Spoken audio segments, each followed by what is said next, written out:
ដំណើរកាត់តាមប្រវត្តិសាស្ត្រវប្បធម៌និងសង្គមប៉ាគីស្ថានថ្ងៃនេះយើងនឹងធ្វើដំណើរទៅកាន់ទឹកដីដ៏សម្បូរបែបនៃអរិយធម៌បុរាណទេសភាពដ៏ស្រស់ស្អាតនិងវប្បធម៌ដ៏សម្បូរបែប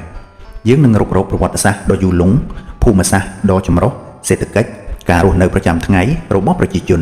និងស្ថានភាពនយោបាយចុងក្រោយបំផុតស្ថិតនៅអាស៊ីខាងត្បូងប៉ាគីស្ថានគឺជាប្រទេសទី5ដែលមានប្រជាជនច្រើនជាងគេបំផុតនៅលើពិភពលោកដោយមានប្រជាជនជាង231លាននាក់វាជាប់ព្រំដែនជាមួយនឹងឥណ្ឌាខាងកើតអាហ្វហ្គានីស្ថាននិងអឺរ៉ុបនៅខាងលិចចិននៅខាងជើងហើយមានឆ្នេរសមុទ្រអារ៉ាប់នៅខាងត្បូងទង់ជាតិប៉ាគីស្ថានមានផ្ទៃពណ៌បៃតងជាមួយនឹងបន្ទាត់សនិងរូបច័ន្ទក្រោមនៅក្នុងពណ៌ស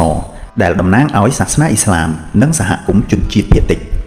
ឈ្មោះប៉ាគីស្ថានមានន័យថាទឹកដីបរិសុទ្ធនៅក្នុងភាសាអ៊ូឌូនិងភាសាពារស៊ីសូមចូលរួមទស្សនាជាមួយនឹងយើងទាំងអស់គ្នាអំពីប្រទេសដ៏អស្ចារ្យមួយនេះទី1ប្រវត្តិសាស្ត្រនៃប៉ាគីស្ថានមានរយៈពេលរាប់ពាន់ឆ្នាំចាប់ផ្ដើមជាមួយនឹងអរិយធម៌ធំចំនួន3នៅក្នុងទម្រង់នៃអរិយធម៌ទន្លេសិន្ធូដែលចាប់ផ្ដើមតាំងពីឆ្នាំ3300មុនគ្រិស្តសករាជទីក្រុងបុរាណហារ៉ាប៉ានិងម៉ូហែនជូដារ៉ូដែលស្ថិតនៅក្នុងប៉ាគីស្ថានសប្តាហ៍ថ្ងៃនេះគឺជាមជ្ឈមណ្ឌលនៃអរិយធម៌ដ៏រុងរឿងនេះក្នុងរយៈពេលជាច្រើនសតវត្សតំបន់នេះត្រូវបានគ្រប់គ្រងដោយចក្រភពជាច្រើនរួមទាំងពួកពារស៊ីក្រិចអារ៉ាប់ទូគីនិងម៉ុងហ្គោលឥទ្ធិពលរបស់ពួកគេបានរួមចំណែកដល់វប្បធម៌ដ៏សម្បូរបែបរបស់ប៉ាគីស្ថាននៅឆ្នាំ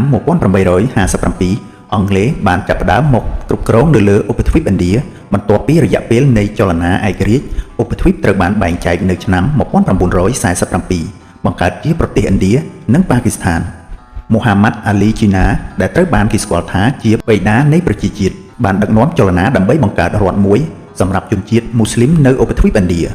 ការបែងចែកនេះត្រូវបានកត់សម្គាល់ដោយការផ្លាស់ប្ដូរប្រជាជនជាច្រើនលាននាក់និងអំពើហិង្សាមិនធ្លាប់មានកើតឡើងរវាងសហគមន៍មូស្លីមនិងហិណ្ឌូសង្គ្រាមប៉ាគីស្ថានឥណ្ឌាចំនួន4បានកើតឡើងចាប់តាំងពីឯករាជ្យមក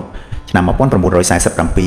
1965 1971និង1999នៅឆ្នាំ1971ប៉ាគីស្ថានខាងកើតដែលបច្ចុប្បន្នជាប្រទេសបង់ក្លាដេសបានទាមទារឯករាជ្យបន្ទាប់ពីសង្គ្រាមត្រជាក់នៅក្នុងប៉ុន្មានទសវត្សរ៍ចុងក្រោយនេះប៉ាគីស្ថានប្រឈមមុខនឹងបញ្ហាជាច្រើនរួមទាំងអស្ថិរភាពនយោបាយភារវកម្មនិងបញ្ហាសេដ្ឋកិច្ចប៉ុន្តែវាបន្តប្រឹងប្រែងដើម្បីពង្រឹងប្រជាធិបតេយ្យនិងសន្តិភាពទី2ភូមិសាស្ត្រនិងអាកាសធាតុប៉ាគីស្ថានមានអំណោយផលដោយភូមិសាស្ត្រដ៏ចម្រុះនិងគួរឲ្យកត់សម្គាល់ដែលមានផ្ទៃដីសរុប 881,913 គីឡូម៉ែត្រការ៉េវាត្រូវបានបែងចែកចេញជា4ខេត្តគឺទី1ខេត្តប៊ុនចាប់គឺជាខេត្តដែលមានប្រជាជនច្រើនបំផុតនិងជារាជធានីទី2ខេត្តស៊ីននៅខេត្តភាគខាងត្បូងគឺជារាជធានីនិងទីក្រុងរបស់ប្រទេសទី3ខេត្តខៃបឺបាក់តុងខ្វាគឺជាខេត្តនៅភាគពាយ័ព្យនិងជាជាយភ្នំទី4ខេត្តបាឡូជីស្ថានគឺជាខេត្តដែលធំបំផុតតាមផ្ទៃដីរាជធានី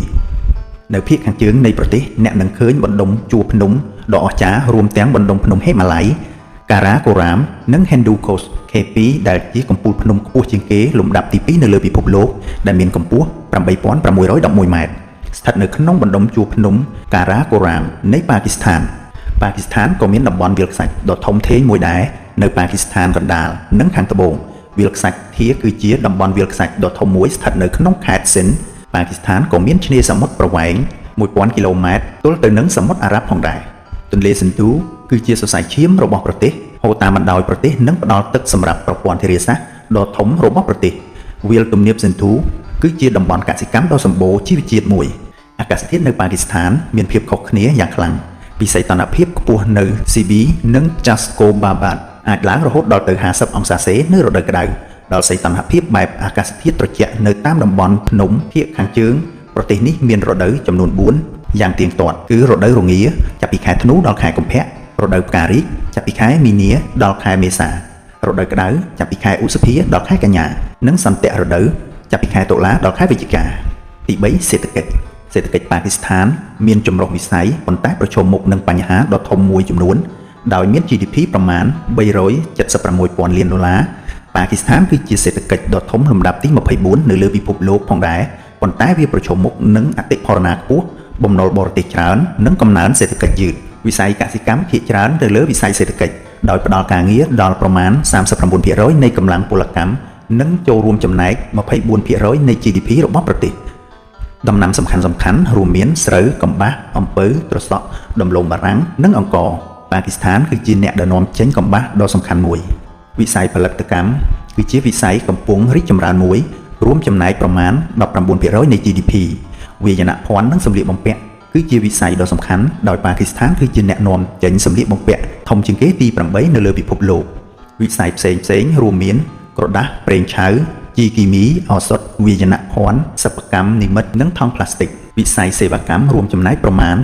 57% នៃ GDP របស់ប្រទេសវិស័យធនាគារទូរគមនាគមន៍និងទេសចរកំពុងមានកំណើនយ៉ាងឆាប់រហ័សប្រាក់បញ្ញើរបស់កម្មករនិយោជិតបរទេសគឺជាប្រភពដ៏សំខាន់នៃរូបិយប័ណ្ណបរទេសសម្រាប់ប្រទេសដែលមានប្រមាណ $30,000 លានក្នុងមួយឆ្នាំពលករប៉ាគីស្ថានជាច្រើនធ្វើការនៅបណ្ដាប្រទេសឈូងសមុទ្រអឺរ៉ុបនិងអាមេរិកខាងជើងគម្រោងរបៀងសេដ្ឋកិច្ចចិនប៉ាគីស្ថាន CPEC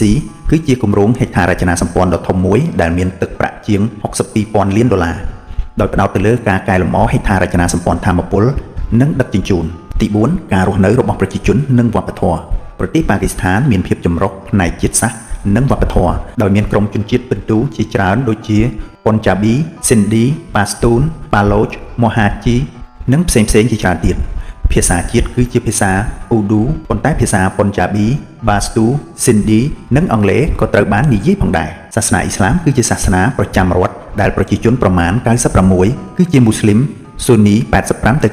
90% និង CE 10% ទៅ 15% សហគមន៍ជនជាតិភាគតិចផ្សេងទៀតរួមមានគ្រិស្តសាសនិក Hindu, Sikh និង Parsi ម្ហូបអាហារប៉ាគីស្ថានល្បីល្បាញចំពោះរសជាតិដ៏សម្បូរបែបរបស់ខ្លួន Biryani, Curry, នំប៉័ងណាន់គឺជាម្ហូបប្រជាប្រិយតែកាមីដែលជាភេសជ្ជៈប្រចាំជាតិត្រូវបានគេផឹកពេញមួយថ្ងៃសម្លៀកបំពាក់ប្រពៃណីសម្រាប់បុរសគឺជា Salwar Kameez គឺជាអាវដៃវែងពោងជាមួយនឹងខោវែងនិងស្ត្រីស្លៀកពាក់ Salwar Kameez និង Dupatta ក្រណាត់វែងសម្រាប់គ្របក្បាលសម្លៀកបំពាក់ទាំងនេះមានលក្ខណៈល្អទាំងភាពងាយស្រួលនិងសាមញ្ញក្រុមគ្រួសារគឺជាចំណុចស្នូលដ៏សំខាន់នៃសង្គមប៉ាគីស្ថានក្រុមគ្រួសារធំរស់នៅជុំគ្នាគឺជារឿងធម្មតាជាមួយនឹងជីដូនជីតាឪពុកម្ដាយកូននិងសាច់ញាតិផ្សេងៗរស់នៅក្រោមដំបូលផ្ទះតែមួយការគោរពចំពោះមនុស្សចាស់គឺជាតម្លៃសំខាន់នៅក្នុងវប្បធម៌ប៉ាគីស្ថានគ្រីកេតគឺជាកីឡាផ្លូវការរបស់ជាតិនិងមានប្រជាប្រិយភាពខ្លាំងណាស់ដែលមានដើមកំណើតពីប្រទេសអង់គ្លេសក្រុមគ្រីកេតជាតិរបស់ប៉ាគីស្ថានគឺជាក្រុមមួយនៅក្នុងចំណោមក្រុមល្អបំផុតនៅលើពិភពលោកកីឡាករបាល់ទាត់បាល់ទះហូគីនិងកាំបាឌីគឺមានប្រជាប្រិយភាពផងដែរប៉ាគីស្ថានបានបង្កើតចេញនៅតួអង្គដ៏ល្បីល្បាញជាច្រើននៅក្នុងវិស័យសិល្បៈវប្បធម៌និងកីឡារួមមានអ្នកវិទ្យាសាស្ត្រ Abdul Qadir Khan ឈ្នះរង្វាន់ Nobel ផ្នែករូបវិទ្យាអ្នកចម្រៀង Nusrat Fateh Ali Khan និងកីឡាករ Kritik Imran Khan អតីតនាយករដ្ឋមន្ត្រីទី5នយោបាយនិងរដ្ឋាភិបាលប៉ាគីស្ថានគឺជាសាធារណរដ្ឋសហព័ន្ធមួយដែលមានប្រព័ន្ធទ្វេភាគីរដ្ឋធម្មនុញ្ញបច្ចុប្បន្នត្រូវបានអនុម័តនៅឆ្នាំ 1973 ប្រព័ន្ធនយោបាយរបស់ប្រទេសត្រូវបានរៀបចំតាមគំរូរដ្ឋាភិបាលសភានិយមនិងប្រជាធិបតេយ្យសភានិយមប៉ុន្តែមុខងារភាគច្រើនជាតួនាទីមន្ត្រីសង្គមរាស្ត្រអំណាចប្រតិបត្តិពិតប្រាកដស្ថិតនៅក្នុងដៃរបស់នាយករដ្ឋមន្ត្រីសភាប៉ាគីស្ថានមាន2សភាគឺរដ្ឋសភានិងព្រឹទ្ធសភាប្រទេសប៉ាគីស្ថានត្រូវបានបែងចែកជា4ខេត្តដោយដែលបានរៀបរាប់ខាងលើខេត្តនីមួយៗមានរដ្ឋាភិបាលសភារៀងៗខ្លួនដែនដីសហព័ន្ធអ៊ីស្លាមាបាតគឺជារាជធានីរបស់ប្រទេសទំនាក់ទំនងអន្តរជាតិរបស់ប៉ាគីស្ថានមានលក្ខណៈស្មុគស្មាញប្រទេសនេះជាសមាជិកនៃអង្គការសហប្រជាជាតិសហភាពអន្តរសភាអង្គការសហប្រតិបត្តិការអ៊ីស្លាមនិងសហគមន៍សហប្រតិបត្តិការតំបន់អាស៊ីខាងត្បូងប៉ាគីស្ថានរក្សាទំនាក់ទំនងជិតស្និទ្ធជាមួយនឹងចិនអារ៉ាប៊ីសាអូឌីតនិងទូគីខណៈដែលទំនាក់ទំនងជាមួយនឹងឥណ្ឌានៅតែមានភាពតានតឹងកងទ័ពប៉ាគីស្ថានគឺជាកងទ័ពធំជាងគេលំដាប់ទី6នៅលើពិភពលោកនិងមានឥទ្ធិពលនៅលើកិច្ចការនយោបាយក្នុងស្រុកប៉ាគីស្ថានគឺជាប្រទេសដែលមានអាវុធនុយក្លេអ៊ែរដោយទទួលបានស្ថានភាពនេះនៅឆ្នាំ 1998 ប្រទេសប៉ាគីស្ថានប្រឈមមុខទៅនឹងបញ្ហាប្រឈមនយោបាយជាច្រើនរួមទាំងអស្ថិរភាពនយោបាយអំពើពុករលួយគូទាមនិងភាពតានតឹងនៅមាត់ព្រំដែនប៉ុន្តែក៏មានការខិតខំប្រឹងប្រែងប្រកបទៅដោយថាមពលដើម្បីពង្រីកស្ថាប័នប្រជាធិបតេយ្យនិងលើកកម្ពស់សន្តិភាពផងដែរទី6បញ្ហាប្រឈមនិងអាកាសធាតុនាពេលអនាគតដោយប្រទេសកំពុងអភិវឌ្ឍជាច្រើនផ្សេងទៀតដែរប៉ាគីស្ថានប្រឈមមុខនឹងបញ្ហាជាច្រើនរួមមានភ ភាពក្រីក្រប្រមាណ 25% នៃប្រជាជនរស់នៅក្រោមបន្ទាត់ភាពក្រីក្រទី2អត្រាអក្ខរកម្មទាបអត្រាអក្ខរកម្មសរុបគឺប្រមាណ 60% ជាមួយនឹងគម្លាត gender ដ៏សំខាន់ទី3បញ្ហាធម្មពលការកាត់ផ្តាច់ចរន្តអគ្គិសនីជាទៀងទាត់ប៉ះពាល់ដល់ជីវភាពរស់នៅប្រចាំថ្ងៃនិងកំណើនសេដ្ឋកិច្ចទី4ការប្រែប្រួលអាកាសធាតុប៉ាគីស្ថានងាយរងគ្រោះយ៉ាងខ្លាំងដោយការប្រែប្រួលអាកាសធាតុដោយប្រឈមនឹងទឹកជំនន់រាំងស្ងួតនិងគ្រោះមហន្តរាយធម្មជាតិផ្សេងៗទៀតទី7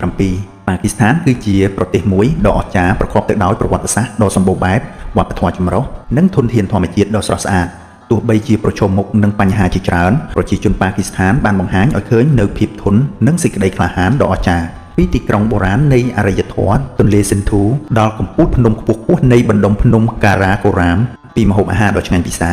ដល់សម្លៀកបំពាក់ដ៏ស្រស់ស្អាតប៉ាគីស្ថានបន្តទាក់ទាញទេសចរអ្នកវិនិយោគនិងអ្នកស្រាវជ្រាវនៅទូទាំងពិភពលោកខណៈដែលប្រទេសនេះនៅតែបន្តដំណើរអភិវឌ្ឍរបស់ខ្លួនវាបន្តការពារកេរដំណែលវប្បធម៌របស់ខ្លួនខណៈដែលធ្វើសមាហរណកម្មចូលទៅក្នុងពិភពលោកទំនើបប៉ាគីស្ថានតំណាងឲ្យភាពខុសគ្នាដ៏អស្ចារ្យរវាងប្រពៃណីនិងទំនើបកម្មអតីតកាលនិងអនាគត